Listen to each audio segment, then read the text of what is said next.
ان کو کٹہرے میں لائیں گے. لیکن شامی صاحب یہ تو Nawaz Sharif given the fact کہ ہمارے جو عالمی دوست ہیں جنرل پرویز مشرف کو جس طرح کا پروٹوکول ملتا تھا، جس طرح کا انہیں ایک سربراہ مملکت کا پروٹوکول ایون عہدے سے ہٹنے کے بعد بھی ملتا تھا، وہ تو اسی بات کی دلیل تھی کہ ان کے خلاف کوئی کچھ نہیں کر سکتا.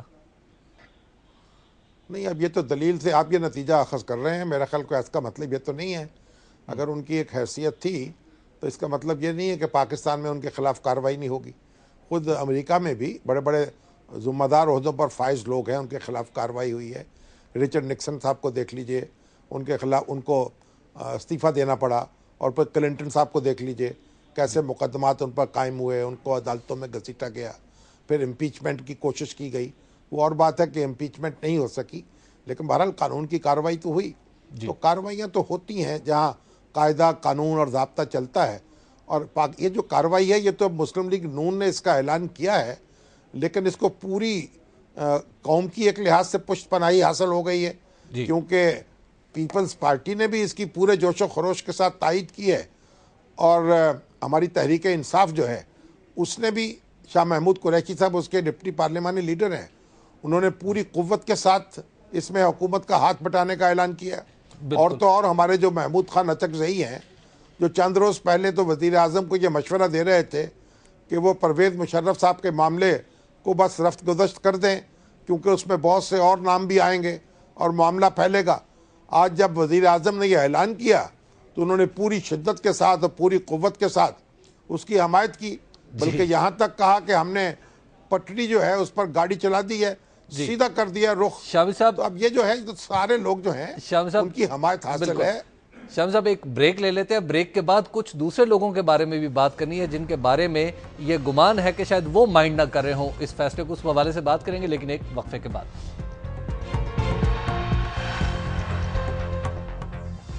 نقطہ نظر میں ایک بار پھر خوش آمدید. بات ہو رہی ہے جنرل پرویز مشرف کے ٹرائل کے حوالے سے. شامی صاحب، جہاں انٹرنیشنل پاورز کی بات کی جاتی تھی وہاں ایک بات یہ بھی کی جاتی تھی کہ ہماری فوج یہ ٹرائل نہیں ہونے دے گی، اپنے سابق چیف کو وہ عدالت میں نہیں جانے دے گی. دیکھیے، فوج جو ہے اگر اس کے سابق چیف نے قانون کی اور آئین کی خلاف ورزی کی ہے اور اس پر ایک باقاعدہ مقدمہ چلتا ہے، ایک فیئر ٹرائل ہوتا ہے، تو فوج کو اس پر کیا اعتراض ہو سکتا ہے؟ اس سے پہلے اسلم بیگ صاحب بھی عدالت میں پیش ہو چکے ہیں، جواب دے چکے ہیں، اور دوسرے جرنیل بھی جن کو عدالت میں طلب کیا جائے گا ان کو جواب دینا چاہیے.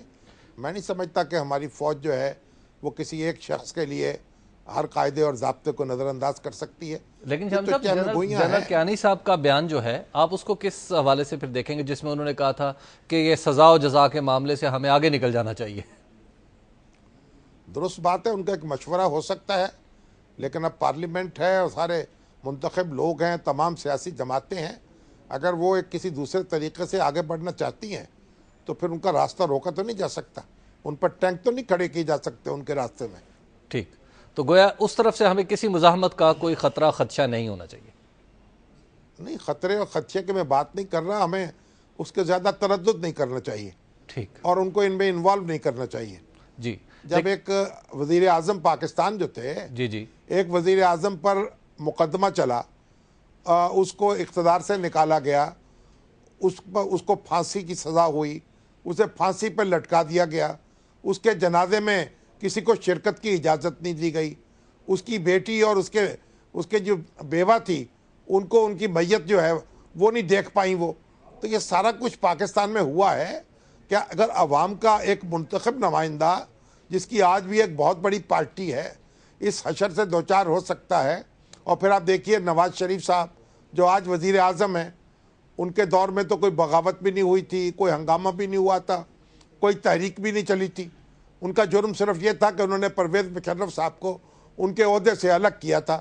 تو ان کو قید کیا گیا، اقتدار کے ایوان سے نکال دیا گیا، ان پر ایک ہائی جیکنگ کیس بنایا گیا، ان پہ عمر قید کی سزا دلوائی گئی، اس کے بعد انہیں جلاوطنی پر مجبور کر دیا گیا. تو اگر ذوالفقار علی بھٹو پر مقدمہ چل سکتا ہے اور نواز شریف پر مقدمہ چل سکتا ہے تو پرویز مشرف کیا سونے کے بنے ہوئے ہیں؟ اور کیا فوج جو ہے وہ پاکستانیوں کی فوج نہیں ہے؟ پاکستانیوں کے وزیر اعظم جو چنے ہوئے وہ اگر سلاخوں کے پیچھے جا سکتے ہیں تو ایک سابق چیف آف آرمی اسٹاف کیوں نہیں جا سکتا جو کہ ایک سویلین ہے اس وقت؟ اور قانون اس کے خلاف حرکت میں کیوں نہیں آ سکتا؟ ہمیں ان چیزوں سے بے پرواہ ہو جانا چاہیے اور نہ کسی میں آگے دیکھنا چاہیے. کب تک ہم اس خوشنودی کی خاطر ادھر ادھر دیکھتے رہیں گے؟ ٹھیک ہے، لیکن شامی صاحب ایک اور بھی بات ہو رہی ہے کہ جب پھیلاؤ ہوگا اس مقدمے کا، جب یہ مقدمہ چلنا شروع ہوگا تو اس وقت پھر بہت سارے حاضر سروس، پہلے چھوڑ کے گئے ہوئے لوگ، وہ سب لوگ اس میں انوالو ہوں گے، سیاسی بھی، فوجی بھی، بہت سارے لوگ. تو اس وقت کیا بنے گا؟ دیکھیے بات یہ ہے کہ یہ تو لوگ ابھی طرح طرح کی باتیں کر رہے ہیں. جب مقدمہ قائم ہوگا، چالان پیش ہوگا، ملزموں کا تعین کرے گی وفاقی حکومت، اس وقت پتہ چلے گا نا. دیکھیے مقدمہ تو 12 اکتوبر 1999 کے اقدام پر بھی چل سکتا ہے جی، اور مقدمہ 3 نومبر 2007 کے اقدام پر بھی چل سکتا ہے. تو لیکن یہ اور 3 دلچسپ نومبر بات پہ یہ کیوں ہے کہ فوکس ہے؟ دونوں اقدامات جو ہیں وہ ہوئے ہیں نوکری بچانے کے لیے. پہلا اقدام بھی نوکری بچانے کے لیے ہوا جی، اور دوسرا اقدام بھی نوکری بچانے کے لیے ہوا. ان کی صدارت کی امیدواری کو خدشہ تھا، اس وقت ان کی نوکری جو تھی سپہ سالاری کی، اس کو خطرہ لاحق تھا. تو اب یہ جو دونوں اقدامات ہیں، عدالت جو تھی سپریم کورٹ ہماری، اس نے 12 اکتوبر 1999 کے اقدام کو تحفظ دے دیا تھا. ٹھیک، بعد میں پارلیمنٹ نے بھی اس تحفظ میں مزید مہر لگا دی اپنی اور 270AA جو ہے اس کا اضافہ کر دیا. ہماری کانسٹیٹیوشن میں ایک کلاز ہے 270، جی، اس کے تحت پہلے یحییٰ خان کے ماشاء اللہ کو اور بھٹو صاحب کے ماشاء اللہ کو، جو ان کے ماشاء اللہ کا نتیجہ تھا، ان کو تحفظ دیا گیا تھا ان کے اقدامات کو. اس کے بعد 270A اس میں جنرل ضیاء الحق کا جو اقدام تھا 5 جولائی 1977 کا، اس کو تحفظ دیا گیا ہے. اور اس کے بعد ایک اضافہ ہوا 270AA، اس میں جو پرویز مشرف صاحب کا ایک قدم تھا جو 12 اکتوبر 1999 کا، اس کو تحفظ دیا تھا اس اسمبلی نے جو 2002 میں تخلیق ہوئی تھی. لیکن موجودہ اسمبلی نے جب 18ویں ترمیم پاس کی ہے تو اس تحفظ کو ختم کر دیا ہے. اچھا، انہوں نے یہ اعلان کر دیا 270AA جو ہے اس میں ترمیم کر دی ہے. اب پرویز مشرف صاحب کو اور ان کے ساتھیوں کو، ان کے ٹولے کو وہ پروٹیکشن حاصل نہیں ہے، وہ انڈیمنٹی حاصل نہیں ہے جو پہلے تھی. ان کے خلاف اس اقدام کی پاداش میں بھی کارروائی ہو سکتی ہے. اور جج حضرات جو تھے، جج، ان کو البتہ تحفظ دے دیا گیا ہے اور ان کو سمجھا گیا ہے کہ وہ کنٹینیو کر رہے ہوں گے سروس اپنی. تو ججوں کو تحفظ حاصل ہے، اسمبلی کے وجود کو تحفظ حاصل ہے. جو اسمبلی 2002 میں وجود میں آئی تھی اسے آئینی اسمبلی قرار دیا گیا ہے، لیکن پرویز مشرف اور ان کے ٹولے کے اقدام کو تحفظ حاصل نہیں ہے. تو مقدمہ اس پر بھی چل سکتا ہے اور 3 نومبر 2007 کا جو اقدام ہے جسے سپریم کورٹ نے انویلڈ قرار دیا تھا اور اس انکانسٹیٹیوشنل قرار دیا تھا اور پھر جس کی توثیق کرنے سے پارلیمنٹ نے انکار کر دیا تھا، اس پر بھی مقدمہ چل سکتا ہے. تو شامی صاحب پھر 3 نومبر کا انتخاب کیوں کیا گیا؟ 12 اکتوبر کو کیوں چھوڑ دیا گیا؟ 12 اکتوبر کو اس لیے ابھی تو پتہ نہیں ہے کہ چھوڑ دیا گیا یا نہیں چھوڑ دیا گیا، لیکن 12 اکتوبر 1999 کا اقدام جو ہے اس کی توثیق کرنے والوں میں جسٹس افتخار چودھری صاحب اور بعض ایسے حضرات بھی شامل تھے جو آج جج ہیں.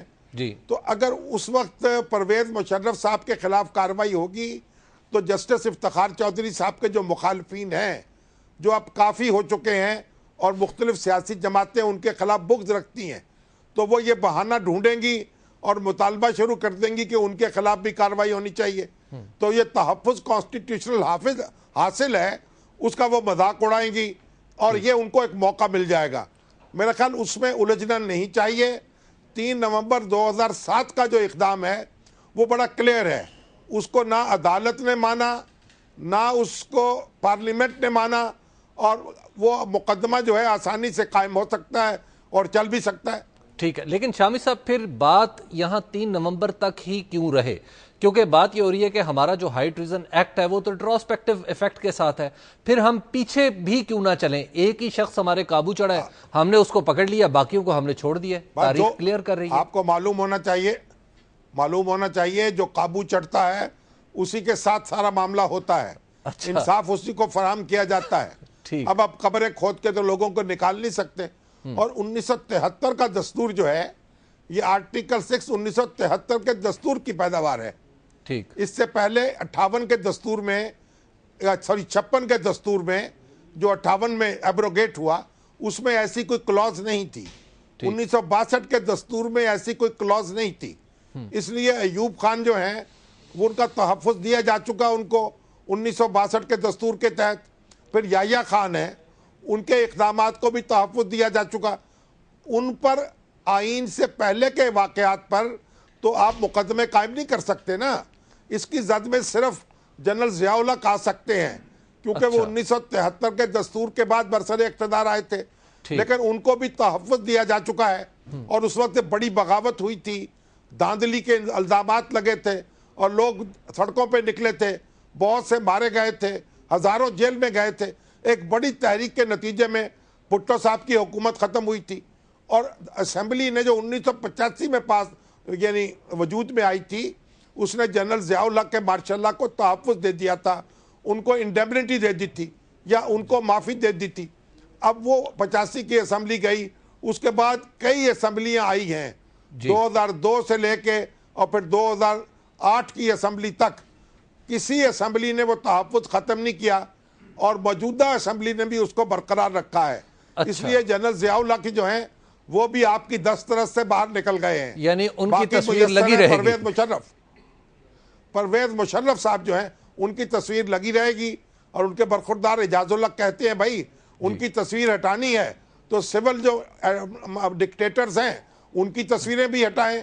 پھر یہ مطالبہ بھی آپ کریں گے بھائی کہ جو پیپلز پارٹی 1972 میں برسر اقتدار آئی ہے وہ تو اپوزیشن میں بیٹھنے کے لیے منتخب ہوئی تھی، وہ جو میجارٹی پارٹی تھی وہ کہاں گئی، شیخ مجیب الرحمان کے ساتھ کیا سلوک ہوا، پھر لمبی کہانی ہے۔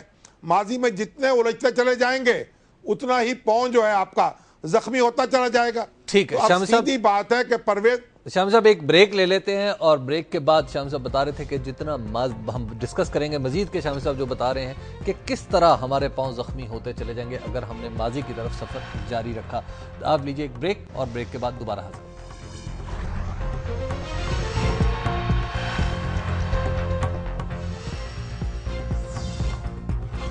نقطہ نظر میں ایک بار پھر خوش آمدید۔ بریک پر جانے سے پہلے بات ہو رہی تھی جنرل پرویز مشرف کے اوپر چلنے والے مقدمے کی، اور شامی صاحب کہہ رہے تھے کہ ماضی میں جائیں گے تو پاؤں زخمی ہوں گے۔ شامی صاحب کیا 2007 میں جب جائیں گے تو ہمارے پاؤں زخمی نہیں ہوں گے؟ نہیں، وہ تو ابھی پرویز مشرف صاحب آپ کے سامنے ہیں۔ ٹھیک ہے، ان کو عدالت کا تحفظ حاصل ہے، نہ پارلیمنٹ کا تحفظ حاصل ہے، تو ان سے تو آپ آسانی کے ساتھ عہدہ برا ہو سکتے ہیں۔ ٹھیک ہے، اور دوسری بات یہ کہ جو انہوں نے ایمرجنسی نافذ کی تھی انہوں نے واضح طور پر اس میں لکھا ہوا ہے کہ کن کن لوگوں سے مشورہ کیا۔ اچھا، ان کے نام موجود ہیں اس میں۔ ٹھیک ہے، اب کئی لوگ کہتے ہیں جنرل اشفاق پرویز کیانی صاحب کا نام بھی لیتے ہیں، جی تو ان کی اطلاع کے لیے میں عرض کرنا چاہتا ہوں کہ اشفاق پرویز کیانی صاحب اس وقت ان کی مشاورت میں شریک نہیں تھے، کم از کم ان کے اعلان کے مطابق، کیونکہ وہ ISI کے سربراہ تھے۔ انہوں نے کہا میں نے وزیر اعظم سے، گورنروں سے، joint chief of staff committee کے چیئرمین سے، کور کمانڈر سے مشورہ کیا ہے۔ یہ انہوں نے خود نام لکھے ہوئے ہیں لوگوں کے جنہوں نے مشورہ کیا ہے، لیکن چیف آف آرمی سٹاف جو ہوتا ہے اس سے مشورے کی کیا اہمیت ہوتی ہے؟ انہوں نے جو اقدام کیا تھا وہ چیف آف آرمی سٹاف کے طور پر کیا تھا، اور چیف آف آرمی سٹاف جو ہے اس کے سامنے کون سا کوئی جرنیل جو ہے دم مار سکتا ہے؟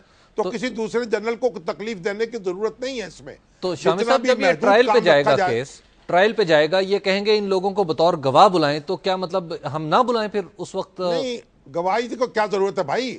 آپ تو خامخواہ مقدمہ خراب کرنے پہ تلے ہوئے ہیں۔ اچھا، ابھی تو چلان پیش ہوگا، معاملہ ہوگا، وکیل آئیں گے، طرح طرح کی پھر مقدمے چلیں گے، طرح طرح کے نقطے شوشے اٹھیں گے۔ ابھی تو دلچسپ بات یہ ہے کہ جو آرٹیکل 6 ہے ہمارے کانسٹیٹیوشن کا، جی اس میں بھی ترمیم کی ہے 18ویں ترمیم کے ذریعے سے۔ اچھا، اس میں پہلے سسپینڈ کا لفظ شامل نہیں تھا، ٹھیک، یعنی ایبروگیٹ کرنا، جو کانسٹیٹیوشن کا سیبوٹاج کرنا کانسٹیٹیوشن کو۔ دیکھیے یہ میں میرے سامنے رکھا ہوا ہے، یہ آرٹیکل 6 جو ہے اس میں یہ لکھا ہوا تھا، اس میں سسپینس کا لفظ نہیں تھا۔ اچھا ٹھیک ہے، ہاں، اب کہ اس کو سسپینشن معطل کا کیا جاتا آ گیا جی بعد میں اس کو سسپینڈ کا لفظ بھی ڈالا گیا اس میں ٹھیک ہے اینی پرسن ہو ایبروگیٹس اور سبورٹس اور سسپینڈس اور ہولڈز ان ابینس ٹھیک اور اٹمپٹس اور کنسپائرس ٹو ایبروگیٹ اور سبورٹ اور سسپینڈ اور ہولڈ ان ابینس یہ الفاظ ڈالے گئے ہیں. یہ الفاظ پہلے موجود نہیں تھے. اچھا. اس کا مطلب یہ ہوا کہ جو ہمارے لیجسلیچرز ہیں ان کو بھی یہ شک گزرا ہے کہ یہ جو الفاظ یعنی سسپینشن کا لفظ نہیں ہے اور ہیلڈ ان ابینس کا لفظ نہیں ہے تو گویا یہ ایک دروازہ ہے جس میں سے ملزم کہیں بچ کے نہ نکل جائے. ٹھیک ہے تو عدالت میں جب وکیل آئیں گے مشرف صاحب کے اور پھر نقطے آئیں گے پھر بحثیں ہوں گی کہ یہ لفظ جو بڑھائے گئے ہیں ان کا مطلب کیا ہے اور جب موجود نہیں تھے تو ان کا مطلب کیا تھا تو پھر دیکھیں گے کیا ہوگا. ہمارا مقدمہ جو ہے اس کی کارروائی کھلی ہونی چاہیے. ان کو اپنے دفاع کا پورا موقع ملنا چاہیے. اچھے وکیل فراہم ہونے چاہیے. اگر ان کے پاس پیسے نہ ہوں یا ان کا کوئی اکاؤنٹ سیز ہو گیا ہو تو پھر حکومت ان کو وکیل فراہم کر سکتی ہے. ٹھیک ہے پورا انصاف کے تقاضے پورے ہونے چاہیے. اس میں کوئی دو رائے نہیں ہو سکتی. اچھا شامی صاحب جو اس وقت حکومت نے اپنا بیان داخل کیا سپریم کورٹ میں کیا اس کی حیثیت ایک شکایت کی ہے یعنی یہاں سے پروسیس سٹارٹس؟ نہیں یہ لیٹر آف انٹینٹ ہے. اچھا ایک خواہش کا اظہار ہے ٹھیک ہے کہ ہم یہ کریں گے. عدالت کو یہ بتا دیا گیا ہے کہ ہم اس میں معافی کے حامی نہیں ہے. ہم ان پہ مقدمہ چلانے پر تیار ہیں. ٹھیک اب کیسے چلائیں گے کس طرح معاملہ ہوگا پروسیجر کیا ہوگا اس کو 3 دن کے اندر اندر وہ عدالت میں رپورٹ کر دیں گے. انہوں نے 30 دن کی مہلت مانگی تھی لیکن عدالت نے 3 دن دیے ہیں. تو بہرحال جو بھی ہوگا وہ عدالت کے سامنے آ جائے گا. اور عدالت کا اس میں جو رول ہے وہ کوئی یعنی ڈائریکشن دینے والے ادارے کا نہیں ہوگا میرا خیال ہے. یہ حکومت کو خود اپنی ثوابدید پر فیصلہ کرنا ہوگا اور وہ بتا دے گی کہ یہ ہمارا راستہ ہے اس پر ہم چلیں گے اور یہ پرویز مشرف صاحب اس طرح سے کٹہرے میں آ جائیں گے. شامی صاحب جب عدالت میں یہ معاملہ آئے گا اور اس وقت بھی اعلیٰ عدلیہ میں موجود ہے 2007 کا جو فنڈامنٹلی جو ایکٹ تھا وہ اگینسٹ دی کورٹس تھا جب جوڈیشری تھا. اب جوڈیشری بذات خود یہ کیس ڈیسائیڈ کر رہی ہوگی تو بڑی حد تک ہم فیٹ کا اندازہ نہیں کر سکتے. ہاں دیکھیے لیکن عدالت جو ہے بہرحال اب ہو سکتا ہے کہ وہ جج جو ہیں چیف جسٹس صاحب اس میں نہ بیٹھیں. ان کو بیٹھنا بھی نہیں چاہیے. کوئی اور جج بھی جو براہ راست متاثر ہوں وہ نہ بیٹھیں. ایک زمانے میں تجویز یہ بھی آئی تھی کہ پارلیمنٹ میں یہ ٹرائل ہو مگر وہ ہمارا قانون جو ہے اس میں اگر گنجائش پیدا کر دی جائے تو پارلیمنٹ جو ہے وہ بھی ٹرائل کر سکتی ہے. جیسے صدر کو امپیچ کرتی ہے پارلیمنٹ. صدر اس کے سامنے جواب دہ ہوتا ہے اس کو نوٹس جاری کیا جاتا ہے چارج شیٹ کیا جاتا ہے صدر اپنا جواب دیتا ہے مقدمہ لڑتا ہے پھر ہاؤس اس کی قسمت کا فیصلہ کرتا ہے. تو یہ بھی ہو سکتا ہے کہ اگر قانون میں کوئی گنجائش پیدا کر دیں تو پارلیمنٹ جو ہے اس میں کارروائی ہو سپریم کورٹ میں ہو ہی نہ. لیکن یہ بھی ہو سکتا ہے کہ سپریم کورٹ میں یا ہائی کورٹ میں ہو. بہرحال یہ حکومت کا جو اندیا ہے وہ معلوم ہوگا وہ اپنا لایا عمل بتائے گی پھر اس میں بحث کریں گے. اچھا شامی صاحب یہ ساری ہم بات کر لیتے ہیں کہ جناب الٹیمیٹ نوبت یہاں تک آ گئی ہے کہ جناب جنرل پرویز مشرف کو آرٹیکل 6 کے تحت مجرم ڈکلیئر کر دیا گیا ہے. کیا اس کے بعد یہ آپشن ہوگی حکومت کے پاس کہ وہ ان کی سزا معاف کرے یا اس طرح کی کوئی ڈیل سٹرائک ہو جائے جیسی نواز شریف صاحب اور جنرل مشرف کے درمیان ہوئی تھی کوئی دوست درمیان میں آ جائے کہ ٹھیک ہے یار آپ نے کر لیا اپنا کام اب یہ کر لیتے ہیں. بھائی آپ کیوں گھوڑے کے آگے گاڑی باندھنا چاہ رہے ہیں؟ اچھا چیزیں اپنے روٹین میں چلتی ہیں بھی سزا تو ہونے دیں مقدمہ چلنے دیں. جب سزا ہوگی پھر دیکھیں گے کہ وہ جناب ان کا کیا بنے گا اور کس طریقے سے وہ جیل میں رہیں گے. اولاً تو یہاں بھی آرام سے رہ سکتے ہیں اس وقت بھی اپنے گھر میں وہ موجود ہیں. تو پھر حکومت جانے اس کا کام جانے جب کوئی ایسی بات سامنے آئے گی پھر قوم بھی اس پہ غور کر لے گی. ابھی تو ہمیں یکسوئی کے ساتھ اپنا کام کرنا چاہیے. کیوں مولانا نوازا رسول اللہ خان صاحب ایک شعر پڑھا کرتے تھے کہ آنے والے کسی طوفان کا رونا رو کر نا خدا نے مجھے ساحل پہ ڈبونا چاہا. شامی صاحب جنرل معاف کیجئے گا شریف الدین پیرزادہ صاحب ان کا کیا بنے گا جو آرکیٹیکٹ سمجھے جاتے تھے اس ایمرجنسی پلس کے؟ دیکھیے بات یہ ہے کہ وہ تو بہت سی چیزوں کے آرکیٹیکٹ ہیں لیکن بات یہ جو فیصلہ کرتا ہے جس کا اختیار ہوتا ہے بنیادی ذمہ داری تو اس کی ہوتی ہے. ٹھیک ہے. اور اگر یہ حکومت فیصلہ کرے کہ جن وکیلوں نے معاونت کی ہوئی ہے اس کام میں ان کو بھی کوئی ڈسکوالیفائی کرنا ہے یا ان کو بھی سزا دینی ہے یا ان کے خلاف بھی کوئی کارروائی کرنی ہے تو اس کے لیے بھی وہ قانون بنا سکتی ہے. ابھی تک تو دیکھیے چیف آف آرمی سٹاف جو ہے اس کا اختیار تو بلا شرکت غیرے ہوتا ہے. اس میں کون شریک ہو سکتا ہے؟ شامی صاحب بریک پہ جانے سے پہلے ایک سوال. جنرل پرویز مشرف نے سوچا ہوگا کہ جب وہ پاکستان آ رہے تھے کہ ایک دن وہ آرٹیکل 6 کے تحت کارروائی کا سامنا کر رہے ہوں گے. بھائی جو شخص اپنی کرسی کے لیے 2 دفعہ کانسٹیٹیوشن کو ایبروگیٹ کرے گا اس میں اگر اللہ تعالیٰ نے عقل دی ہے اس کو تو اس کو سوچنا چاہیے تھا. لیکن وہ اس کی پکڑ میں آ گیا ہے تو پھر اور بات ہے. اور میں تو بار بار یہ عرض کر رہا تھا جب وہ یہاں آ رہے تھے مجھ سے کئی لوگ پوچھتے تھے ہم بھی اس میں بحث کرتے تھے کہ جناب یہ کیوں آ رہے ہیں. میں تو یہی عرض کرتا تھا کہ میری ایسا لگتا ہے کہ اللہ کی پکڑ میں آ رہے ہیں تو پکڑ میں آ چکے ہیں. جی شامی صاحب ایک بریک کا وقت ہو گیا ہے اور بریک کے بعد جب ہم واپس آئیں گے تو اپنے ناظرین کے سوالات فیس بک SMS اور ای میلز اور ٹیلی فون کالز کے ذریعے جو ہمارے پاس آئیں گے انہیں ہم پروگرام کا حصہ بنائیں گے. آپ دیکھتے رہیے نقطہ نظر.